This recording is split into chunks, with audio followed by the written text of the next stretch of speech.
Hi friends, എൻ്റെ ഈ പുതിയ വീഡിയോയിലേക്ക് നിങ്ങൾക്ക് ഏവർക്കും സ്വാഗതം. ഞാൻ ഇന്ന് ഈ വീഡിയോയിലൂടെ പറയാൻ ഉദ്ദേശിക്കുന്നത് എൻ്റെ ഒരു യാത്രയെക്കുറിച്ചാണ്. ഒരു യാത്രാ വിവരണം എന്ന് കൂട്ടാം. അത് മറ്റെവിടെയല്ല, ദുബായിലേക്ക് തന്നെയാണ്. എൻ്റെ ഒരു ഡ്രീം ഡെസ്റ്റിനേഷനായിരുന്നു ദുബായ്. ഒരു ഇൻ്റർനാഷണൽ ഡെസ്റ്റിനേഷൻ എൻ്റെ ബക്കറ്റ് ലിസ്റ്റിൽ ഉണ്ടായിരുന്നു. അപ്പോൾ ലാസ്റ്റ് ഫെബ്രുവരിയിലാണ് എനിക്കിതിന് ഒരു അവസരം കിട്ടിയത്. അപ്പോൾ 2-3 മാസം മുമ്പേ, അന്ന് വ്യക്തിപരമായ കാരണങ്ങളാൽ എനിക്ക് എൻ്റെ ഫാമിലിയെ കൊണ്ടുപോകാൻ പറ്റിയില്ല. ഞാൻ ഒറ്റയ്ക്ക് തന്നെ ആയിരുന്നു. എങ്കിലും നല്ല അടിപൊളി സർവീസായിരുന്നു. ക്ലബ് ട്രാവലർ എന്ന് പറഞ്ഞിട്ട് ആലുവ ബേസ്ഡ് ഒരു ട്രാവൽ ഏജൻസി ആയിരുന്നു ഞാൻ പോയി വന്ന ഏജൻസി. നല്ല സർവീസ് ആയിരുന്നു അവർ നമുക്ക് തന്നത്. ആലുവ ബേസ്ഡ് ഒരു കമ്പനിയാണത്. അപ്പോൾ അതിൽ ഇവിടുന്ന് കൊച്ചിയിലേക്ക് നമ്മൾ സ്വയം പോകണമായിരുന്നു. കൊച്ചിയിൽ നിന്നാണ് ഇവർ ടൂർ ഓപ്പറേറ്റ് ചെയ്തത്. കൊച്ചി ടു അബുദാബി ആയിരുന്നു ഫ്ലൈറ്റ്. ഏർലി മോർണിംഗ് 4 മണിക്കാണ്, ഫെബ്രുവരി 1-ാം തീയതി ഏർലി മോർണിംഗ് 4 മണിക്കായിരുന്നു ഫ്ലൈറ്റ്. അപ്പോൾ അതിന് 3 മണിക്കൂർ മുമ്പേ നമ്മൾ റിപ്പോർട്ട് ചെയ്യണമല്ലോ. അപ്പോൾ രാത്രി 1 മണിക്കൊക്കെ റിപ്പോർട്ട് ചെയ്യാൻ പറഞ്ഞിരുന്നു. അപ്പോൾ 1 മണി മുതൽ 2 മണിക്കകത്തുള്ള ആ സമയത്തിനുള്ളിൽ എല്ലാവരും ഓരോരുത്തരായിട്ട് എത്തിച്ചേർന്നു. ഞാനും 2 മണിക്കകത്ത് അവിടെ എയർപോർട്ടിലെത്തി. കൊച്ചി എയർപോർട്ടിലായിരുന്നു ഞങ്ങളെല്ലാം കണ്ടുമുട്ടിയത്. 32 പേരുണ്ടായിരുന്നു ആ പാക്കേജിൽ. ഞങ്ങൾ രാവിലെ 4 മണിക്ക് തന്നെ ഷാർപ്പ് ഫ്ലൈറ്റ് സ്റ്റാർട്ട് ചെയ്തു. എയർ അറേബ്യ ഫ്ലൈറ്റിൽ ഞങ്ങൾ നേരെ അബുദാബി ഇൻ്റർനാഷണൽ എയർപോർട്ടിൽ ആയിരുന്നു പോയത്. അവിടെ ഞങ്ങളുടെ ചെക്ക് ഇൻ ലഗേജൊക്കെ എടുത്തിട്ട് ഞങ്ങൾ പുറത്തിറങ്ങിയപ്പോൾ ഏതാണ്ട് ഒരു 9 മണിയോളം ആയി രാവിലെ. അപ്പോൾ അവിടുന്ന് ഒരു ബസ്, AC ബസ് ഒന്ന് അറേഞ്ച് ചെയ്തിരുന്നു. നല്ലൊരു മിനി ബസ് അറേഞ്ച് ചെയ്തിരുന്നു. ഒരു 35-36 സീറ്ററുള്ള ഒരു ബസ്സായിരുന്നു അത്. അതിൽ നിന്നാണ് ഞങ്ങൾ നേരെ ദുബായിലേക്ക് പോകുന്നത്. ആ ദുബായിലേക്ക് പോകുന്ന വഴിക്ക് അബുദാബി പള്ളി ആണ് ആദ്യമായിട്ട് ടൂറിസ്റ്റ് ഡെസ്റ്റിനേഷനായിട്ട് കണ്ടത്. അബുദാബി പള്ളി ഒരു പട്ടുകൂറ്റൻ പള്ളി. ആ മാർബിൾ വിരിച്ചു എന്തൊരു മനോഹരമായിരിക്കുന്നു അറിയാമോ. ആ വൃത്തി, അവിടുത്തെ ചുമ്മാ തുടച്ചുകൊണ്ടിരിക്കുന്നു. ഇങ്ങനെ കണ്ടിന്യൂസ് ആയിട്ട് ഇഷ്ടംമാതിരി ആൾക്കാർ വന്നു പോകുന്നുണ്ട്, ക്രൗഡുണ്ട്. പക്ഷേ എങ്കിലും ആ വൃത്തി, ഒരു ഡസ്റ്റോ ഡേർട്ടോ ഒന്നുമില്ല. ആ പള്ളിയിൽ കംപ്ലീറ്റ് കാർപ്പറ്റ് വിരിച്ചിട്ടുണ്ട്. ലക്ഷക്കണക്കിന് സ്ക്വയർ ഫീറ്റിനുള്ള ഏരിയയിൽ കാർപ്പറ്റ് വിരിച്ചിരിക്കുകയാണ്. അവിടെയുള്ള ഷാഡ്ലിയേഴ്സ് അതെല്ലാം കണ്ടു. അതിമനോഹരമായിരുന്നു ആ പള്ളി. അതായിരുന്നു ഞങ്ങൾ ആദ്യം കവർ ചെയ്തത്. ആ പള്ളിക്ക് പോകുന്നതിന് മുമ്പെയാണ് ഞങ്ങൾ പോകുന്ന വഴിക്ക് തന്നെ ഒരു റെസ്റ്റോറൻറ്റിൽ ഞങ്ങളുടെ ബ്രേക്ക്ഫാസ്റ്റ് കഴിഞ്ഞിരുന്നു. നല്ല ബഫേ ബ്രേക്ക്ഫാസ്റ്റ് ആയിരുന്നു. എല്ലാമുള്ള ഒരു സെൽഫ് സഫീഷ്യൻറ്റ് ബ്രേക്ക്ഫാസ്റ്റ് ആയിരുന്നു അത്. എല്ലാ ഐറ്റവും ഉണ്ടായിരുന്നു. എല്ലാവർക്കും ഇഷ്ടപ്പെട്ടു. നല്ല ഫുഡ്, നല്ല സർവീസ്, മലയാളി ഗൈഡ് സർവീസ് ഉണ്ടായിരുന്നു എല്ലാ സ്ഥലത്തും. അതൊക്കെ ഒരു ആഡഡ് അട്രാക്ഷൻ ആയിരുന്നു ഇവരുടേത്. പിന്നെ ഞങ്ങൾ നേരെ അവിടുന്ന് റെസ്റ്റോറൻറ്റിൽ കയറി ബ്രേക്ക്ഫാസ്റ്റ് കഴിഞ്ഞിട്ടാണ് അബുദാബി പള്ളി കാണാൻ പോയത്. ആ പള്ളി കവർ ചെയ്തതിന് ശേഷം പിന്നെ ഞങ്ങൾ ദുബായിലേക്കാണ് പോയത്. ദുബായിലേക്ക് പോയിട്ട് അന്ന് ഈവനിങ്ങോടടുപ്പിച്ചാണ് ദുബായിലേക്ക് എത്തിയത്. എൻ്റെ മീൻ പോകുന്ന വഴിക്ക് തന്നെ ഞങ്ങൾ ലഞ്ചും കഴിച്ചു. ലഞ്ച് കഴിഞ്ഞിട്ട് ഞങ്ങൾ നേരെ ക്രൂയിസ് ഡിന്നർ ആയിരുന്നു അത്. ബോട്ട് അറിയാമല്ലോ, വലിയൊരു ബോട്ട്. ആ ബോട്ടിനകത്തായിരുന്നു ഈ ഡിന്നർ അറേഞ്ച് ചെയ്തിരുന്നത്. അതിൽ ആ കൾച്ചറൽ പ്രോഗ്രാംസൊക്കെ ആ ബോട്ടിലുണ്ടായിരുന്നു. നല്ല പ്രോഗ്രാംസ് ആയിരുന്നു. അതെല്ലാം കണ്ട് ആസ്വദിച്ച് ഭക്ഷണവും കഴിച്ച് ഞങ്ങൾ ഏതാണ്ടൊരു 10 മണിയോടടുപ്പിച്ചാണ് രാത്രി ഞങ്ങളുടെ ഹോട്ടലിലേക്ക് കയറിയത്. ദുബായിൽ നല്ലൊരു 3 സ്റ്റാർ ഹോട്ടലാണ് ഏർപ്പാടാക്കിയിരുന്നത്. എല്ലാ ഫെസിലിറ്റിയുള്ള നല്ലൊരു ഹോട്ടൽ റൂമാണ് ഞങ്ങൾക്ക് തന്നിരുന്നത്, AC റൂം. അതിൽ വൈകുന്നേരം രാത്രിയൊക്കെ ആയതുകൊണ്ട് എല്ലാവരും വളരെ ക്ഷീണിതരായിരുന്നു. പക്ഷേ ഈ ഗൈഡ് നമ്മളെ ഒരുപാട് മോട്ടിവേറ്റ് ചെയ്ത് നമ്മുടെ ക്ഷീണം, പുള്ളിയുടെ ആ വാചക കസർത്തിൽ അങ്ങ് മറന്നുപോയി. എല്ലാവരും ആ ക്ഷീണം അങ്ങ് മറന്നു. പുള്ളി ഓരോന്നിങ്ങനെ ഡിസ്ക്രൈബ് ചെയ്യുമായിരുന്നു. ആ ഡിസ്ക്രിപ്ഷനിൽ എല്ലാവരും അങ്ങ് മയങ്ങിപ്പോയി. അദ്ദേഹം അത്ര നന്നായിട്ടാണ് കാര്യങ്ങൾ അവതരിപ്പിച്ചത്. അത് കഴിഞ്ഞിട്ട് ഞങ്ങൾ നെക്സ്റ്റ് ഡേ ആയിരുന്നു അവിടുത്തെ ലോക്കൽ ടൂറ് പോയിരുന്നത്. ഒരു അതിശയം തോന്നും. ഒരു 57 വർഷം കൊണ്ടാണ് ദുബായ് ഇന്ന് ഈ കാണുന്ന പട്ടണമായി മാറിയത്. വെറും ഫിഷർമാൻ ഫോക്ക് ആയിരുന്നു. ടൈലറിങ് പിന്നെ മുതലായ കോട്ടേജ് ഇൻഡസ്ട്രീസൊക്കെ ചെയ്തിരുന്ന ഒരു ജനത ഇന്ന് ലോകത്തെ തന്നെ കീഴടക്കത്തക്ക രീതിയിൽ സാമ്പത്തികമായി അവർ ഉയർന്നു എന്ന് പറഞ്ഞാൽ ആ രാജ്യത്തിൻ്റെ പുരോഗതി അപാരം തന്നെയാണ്, അതിശയമാണ്. അവിടെ ഒരു ദുബായിൽ ഞാൻ നെക്സ്റ്റ് ഡേ ഞങ്ങൾ പോയത് മറ്റേ ബുർജ് ഖലീഫ എന്ന് പറയുന്നത് എന്തൊരു സ്ട്രക്ചർ എന്നറിയാമോ? ഏതാണ്ട് 830 മീറ്റർ ഹൈറ്റുള്ള ഒരു പടുകൂറ്റൻ സ്ട്രക്ചർ, 160 നിലകൾ ഉള്ള ഒരു പടുകൂറ്റൻ സ്ട്രക്ചർ കാണാനുള്ള അവസരം, നേരിൽ കാണാനുള്ള അവസരം ഭാഗ്യം കിട്ടി. അത് വലിയ ഭാഗ്യമായിട്ടാണ് ഞാൻ കരുതുന്നത്. അത് 124-ാമത്തെ 123-ാമത്തെ 24-ാമത്തെ ഫ്ലോറിൽ നമ്മൾ പോയി അവിടെ ഫോട്ടോ എടുക്കുക, അവിടെയുള്ള ദൃശ്യങ്ങൾ കാണുക, അവിടെയുള്ള ടെലസ്കോപ്പിലൂടെ ദുബായ് പട്ടണം മൊത്തം ദർശിക്കുക എന്ന് പറയുന്ന വലിയൊരു മഹാഭാഗ്യമായിട്ടാണ് ഞാൻ കരുതിയത്. അത് കഴിഞ്ഞിട്ട് എനിക്ക് ഏറ്റവും അതിശയമായിട്ട് രണ്ടാമത് സ്ട്രക്ചർ തോന്നിയത് അവിടെ തന്നെയുള്ള ദുബായ് ഫ്രെയിമായിരുന്നു. ദുബായ് ഫ്രെയിം ഇവരുടെ ഈ പ്രോഗ്രാമിലില്ലായിരുന്നു, കവർ ചെയ്തിരുന്നില്ല. പക്ഷേ ഞാൻ എൻ്റെ വ്യക്തിപരമായ താല്പര്യം എടുത്താണ് ഞാൻ ദുബായ് ഫ്രെയിം പോയത്. എന്നെ അവിടെ കൂടെ ഡ്രോപ്പ് ചെയ്യുകയും പിക്ക് ചെയ്യുകയും ഒക്കെ ചെയ്തു ഈ കമ്പനി. പക്ഷേ സമയക്കുറവ് കാരണം, സമയമില്ലാത്തത് കൊണ്ട് അവരെല്ലാം ഈ ദുബായ് ഫ്രെയിം ഒഴിവാക്കുകയായിരുന്നു. പക്ഷേ എനിക്ക് ദുബായ് ഫ്രെയിം കാണണമെന്ന് വലിയ കൊതിയായിരുന്നു, ആഗ്രഹമായിരുന്നു. അതുകൊണ്ട് ഞാനങ്ങ് പോയതാണ്. അത് കാണേണ്ടത് തന്നെയാണ്. അതായത് ഏതാണ്ടൊരു 150.24 മീറ്റർ ഹൈറ്റ് ഉള്ള ഒരു സ്ട്രക്ചർ, 95.53 മീറ്റർ വിഡ്ത്ത് വീതിയുള്ള ഒരു സ്ട്രക്ചർ കാണാനും അതിൽ കയറാനും ആഗ്രഹമായിരുന്നു. അതിലൊക്കെ എൻട്രി ടിക്കറ്റ് ഉണ്ടായിരുന്നു. ആ എൻട്രി ടിക്കറ്റ് എടുത്തിട്ട് ഞാൻ നേരെ ഏതാണ്ട് 1400 രൂപ ഇന്ത്യൻ മണി എൻട്രി ഫീ ആയിട്ട് കൊടുത്തു. പക്ഷേ അത് വർത്താണ്. കാരണം അവിടെയുള്ള ഗ്ലാസ് ബ്രിഡ്ജ് എന്തൊരു ത്രില്ലിങ് എക്സ്പീരിയൻസ് ആയിരുന്നു എന്നറിയാമോ?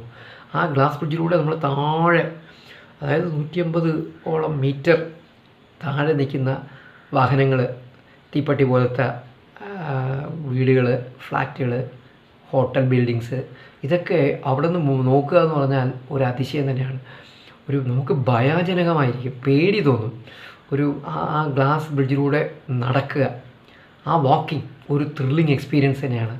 എല്ലാവരും എൻജോയ് ചെയ്യേണ്ട ഒരു സാധനം തന്നെയാണ്. ദുബായ് ശരിക്കും പറഞ്ഞാൽ ജീവിതത്തിൽ ഒരു പ്രാവശ്യമെങ്കിലും കാണേണ്ടത് തന്നെയാണ്, അതിലൊരു സംശയവുമില്ല.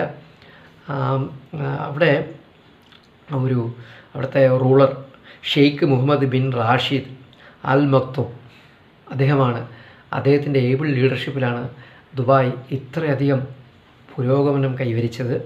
അദ്ദേഹം വൈസ് പ്രസിഡൻ്റാണ്. യുണൈറ്റഡ് അറബ് എമിറേറ്റ്സ് UAE-യുടെ പ്രൈം മിനിസ്റ്ററാണ്. അദ്ദേഹം ദുബായിയുടെ റൂളറാണ്. അങ്ങനെയുള്ള ഒരു മനുഷ്യൻ്റെ ഒരു പ്ലാനിങ്, അദ്ദേഹത്തിൻ്റെ എക്കണോമിക് പ്ലാനിങ്, അത് മഹനീയം തന്നെയാണ്. അത് പറയാതിരിക്കാൻ ഒരു നിർവാഹവുമില്ല. ഒരു ഇൻകം ടാക്സ് ഇല്ലാത്തൊരു രാജ്യം ആലോചിച്ച് നോക്കും. ഇൻകം ടാക്സ് മെയിൻ റവന്യൂ ആണ്. നമ്മുടെ രാജ്യത്തിലൊക്കെ ഇൻകം ടാക്സ് ഒരു one of the major sources of revenue ആണ്. പക്ഷേ അത് കംപ്ലീറ്റ് ഒഴിവാക്കിക്കൊണ്ട് ആ രാജ്യം പുരോഗമിക്കുന്നു, ഡേ ബൈ ഡേ അത് അഭിവൃദ്ധിയിലേക്ക് വരുന്നു എന്ന് പറഞ്ഞാൽ അതിൻ്റെ ഒരേ രഹസ്യം അഴിമതി ഇല്ല എന്നുള്ളത് തന്നെയാണ്. ഒരു മേഖലയിലും അവിടെ അഴിമതിയില്ല.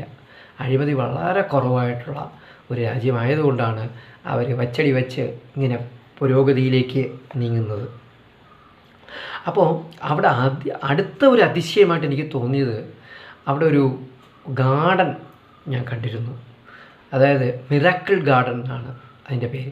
അത് മിറാക്കിൾ തന്നെയാണ്. 57 ഡിഗ്രി സെൽഷ്യസ് ഉള്ള ചൂടുള്ള ഒരു മരുഭൂമി ആയിട്ടുള്ള ഒരു രാജ്യത്തിൽ അത്രയും മനോഹരമായ പൂക്കളും ആ ചെടികളും അതിനെ മെയിൻറ്റെയിൻ ചെയ്യുന്നല്ലോ. ആ ഒരു രസം അത് കാണേണ്ട ഒരു സംഭവം തന്നെയാണ്. പലരും എൻ്റെ സുഹൃത്തുക്കൾ ഇതിൽ പലരും കണ്ടു കാണും. എങ്കിലും കാണാത്തവർക്ക് വേണ്ടി ഞാൻ പറയുകയാണ്, അതിമനോഹരമായിരിക്കുന്നു ആ മിറാക്കിൾ ഗാർഡൻ. അത് കണ്ടു. പിന്നെ നമ്മുടെ അവിടെയുള്ള ഒരു അക്വാട്ടിക് സൂ കണ്ടു. അതായത് നമ്മുടെ ഓവർ ഹെഡിലൂടെ ഇങ്ങനെ ഫിഷസ് നീന്തി കളിക്കുന്നതും വെയിൽസും സ്രാവുകളെല്ലാം നമ്മുടെ തലയ്ക്ക് മീതെ ഇങ്ങനെ ഒഴുകി നടക്കുന്നത് നമുക്കതിൻ്റെ ഗ്ലാസ് ചേമ്പറിൻ്റെ അകത്തുകൂടെ നടക്കുമ്പോൾ അത് കാണാൻ സാധിക്കുന്നു. അത് ആ ബുർജ് ഖലീഫയുടെ അടുത്തുള്ള ഒരു ഷോപ്പിംഗ് മാളിൽ ഉള്ള ഒരു രസകരമായ ഒരു സീനാണത്. അതും വളരെയധികം ഞാൻ എൻജോയ് ചെയ്തു, ഇഷ്ടപ്പെട്ടു. അങ്ങനെ അതൊരു അക്വാട്ടിക് പാർക്കായിട്ട് നമുക്ക് അതിനെ സങ്കല്പിക്കാം. അതും നല്ലൊരു അനുഭവമായിരുന്നു ആ അക്വേറിയം. അപ്പോൾ ഇത്രയും ഭംഗിയായിട്ട് ആ സിറ്റി മെയിൻറ്റെയിൻ ചെയ്യുന്നു എന്ന് ആലോചിക്കുമ്പോൾ അതിശയം തോന്നി. ഞാനവിടെ 4 ദിവസം ഉണ്ടായിരുന്നു, 4 പകൽ. ആ 4 ദിവസവും രാവിലെ പ്രഭാത സവാരിക്ക് ഇറങ്ങിയിരുന്നു. അപ്പോൾ ഞാനവിടെ ഒരു സ്ട്രേ ഡോഗോ ഒരു കാക്കയെ പോലും കണ്ടില്ല എന്നുള്ളതാണ് എനിക്ക് അതിശയം തോന്നിയ മറ്റൊരു സംഭവം. അവിടെ എല്ലാം നടന്ന് നീങ്ങി നോക്കി. വേസ്റ്റില്ല, ചവറുകൾ കൂട്ടിയിട്ടിട്ടില്ല, എല്ലാം ഡസ്റ്റ്ബിന്നിൽ എല്ലാം ക്ലോസ്ഡ് കണ്ടെയ്നേഴ്സിൽ ഇങ്ങനെ ഇരിക്കുകയാണ്. ഉടൻ അതിനെ നീക്കം ചെയ്യുന്നു. കോർപ്പറേഷൻ്റെ അവർ വന്നിട്ട് clean and neat city, broad roads, നല്ല വീതിയുള്ള വഴികൾ, റോഡുകൾ, പാലങ്ങൾ, മേൽപ്പാലങ്ങൾ ഇഷ്ടം മാതിരി അടിപൊളി പാലങ്ങളാണ് അവിടെ കണ്ടത്. ഞാൻ പറഞ്ഞ പോലെ വേസ്റ്റ് ഇല്ലാത്തതുകൊണ്ടായിരിക്കാം പട്ടികൾ ഇല്ലാത്തത്. ഇവിടെയൊക്കെ തെരുവ് നായ്ക്കൾ ശല്യം നമുക്ക് ഒരുപാടുണ്ട്. ഒരു തെരുവ് നായയും കണ്ടില്ല, ഒരു കാക്കയെ പോലും ഞാനവിടെ കണ്ടില്ല ദുബായ് സിറ്റിയിൽ. അത്ര മനോഹരമായ ഒരു സിറ്റി, ഇമ്പ്രസീവായിരുന്നു. അത് കാണേണ്ടത് തന്നെയാണ്. പിന്നെ അത് കഴിഞ്ഞിട്ട് ഞങ്ങൾ 4 കഴിഞ്ഞ് 5-ാം തീയതി രാവിലെയാണ് അവിടെ നിന്ന് തിരിച്ച് റിട്ടേൺ ട്രിപ്പ് വന്നത്. ആ റിട്ടേൺ ട്രിപ്പിൽ ഞങ്ങൾ നേരെ ഷാർജയിലേക്കാണ് വന്നത്. ദുബായിൽ നിന്ന് ഷാർജയിലേക്ക്, അതും റോഡ് മാർഗം തന്നെയാണ്. AC ബസ്സിൽ ഞങ്ങളെ കൊണ്ടാക്കി. അങ്ങനെ ഞങ്ങൾ ഷാർജ എയർപോർട്ടിൽ നിന്നാണ് കൊച്ചി ഇൻ്റർനാഷണൽ എയർപോർട്ടിലേക്ക് എത്തിയത്. 5-ാം തീയതി വെളുപ്പിന് ഞങ്ങളവിടെ എത്തി. 6-ാം തീയതി വെളുപ്പിന്, 5-ാം തീയതി രാത്രിയാണ് അവിടെ നിന്ന് ഫ്ലൈറ്റ്. അങ്ങനെ വളരെ രസകരമായ ഒരു അനുഭവം തന്നെയായിരുന്നു ദുബായ്. അതിൻ്റെ കുറച്ച് പിക്സ് ഞാൻ ഷെയർ ചെയ്യാം. നിങ്ങളതെല്ലാം കണ്ടിട്ട് നിങ്ങളുടെ അഭിപ്രായം പറയുക. ഈ വീഡിയോ ഇഷ്ടപ്പെട്ടെങ്കിൽ ലൈക്ക് ചെയ്യുക, കമൻറ്റ് ചെയ്യുക, ഷെയർ ചെയ്യുക. പിന്നെ നിങ്ങളുടെ ഫ്രണ്ട്സിനോടും പറയുക. ദുബായ് ജീവിതത്തിൽ ഒരു പ്രാവശ്യമെങ്കിലും കാണേണ്ട ഒരു സിറ്റി തന്നെയാണ്. അതിലൊരു തർക്കവുമില്ല, ഒരു സംശയവുമില്ല. ഞാൻ നിങ്ങളുടെ ഈ പിക്ക് ഷെയർ ചെയ്യാം. കുറച്ച് പിക്സ് ഞാനങ്ങോട്ട് നിങ്ങളുടെ കാണാനായിട്ട് ഞാനങ്ങ് ഈ വീഡിയോയിൽ തന്നെ അങ്ങ് ഇടാം. നിങ്ങളത് ആസ്വദിക്കൂ, കണ്ടിട്ട് അഭിപ്രായങ്ങൾ രേഖപ്പെടുത്തൂ, കമൻറ്റ് ചെയ്യുക.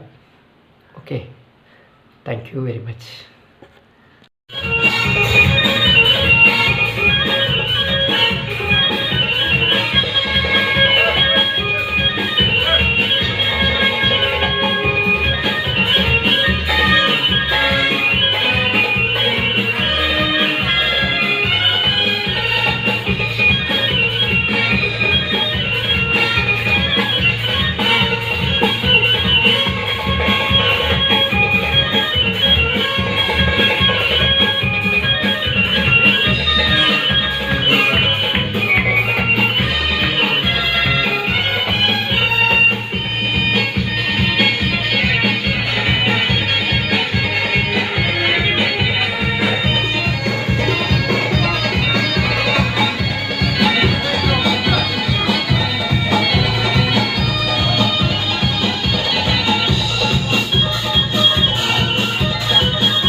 അപ്പോൾ നിങ്ങൾ ഈ പിക്സൊക്കെ കണ്ടു കാണും, അതെല്ലാം ആസ്വദിച്ച് കാണും, ഇഷ്ടപ്പെട്ട് കാണുമെന്ന് പ്രതീക്ഷിക്കുന്നു. പിന്നെ ഇതേമാതിരി വേറൊരു ത്രില്ലിങ് എക്സ്പീരിയൻസ് ആയിരുന്നു ഡെസേർട്ട് സഫാരി. അതിലും പോയിരുന്നു ഞാൻ. അതിൽ മരുഭൂമിയിലൂടെ ഇങ്ങനെ ഒരു കാറിലുള്ള യാത്രയായിരുന്നു. വളഞ്ഞും തിരിഞ്ഞും ചരിഞ്ഞും ഒക്കെ പോയി കാറിപ്പോൾ വീഴുമോ എന്ന് വരെ തോന്നിപ്പോവും. വലത്തോട്ടും ഇടത്തോട്ടുമുള്ള ചരിവുകളും അപ്സ് ആൻഡ് ഡൗൺസും ആ ഡെസേർട്ടിൽ ഇങ്ങനെ ഏതാണ്ട് ഒരു അരമണിക്കൂറോളം നമ്മളെ കണ്ടിന്യൂസ് ആയിട്ട് നല്ല സ്പീഡിൽ ഹൈ സ്പീഡിൽ ഓടിച്ച് നമ്മളെ ഒരു രസകരമായ ഒരു അനുഭവത്തിലേക്ക് അത് എത്തിക്കും. അതും ഉണ്ടായിരുന്നു. ഇതെല്ലാം കൊണ്ടും ദുബായ് അങ്ങനെ ഒരു മറക്കാനാവാത്ത ഒരനുഭവം, ജീവിതാനുഭവമായിട്ട് മാറി. അടുത്ത വീഡിയോയോടൊപ്പം നിങ്ങൾ കാണുന്നത് വരെ ഗുഡ് ബൈ. Thank you.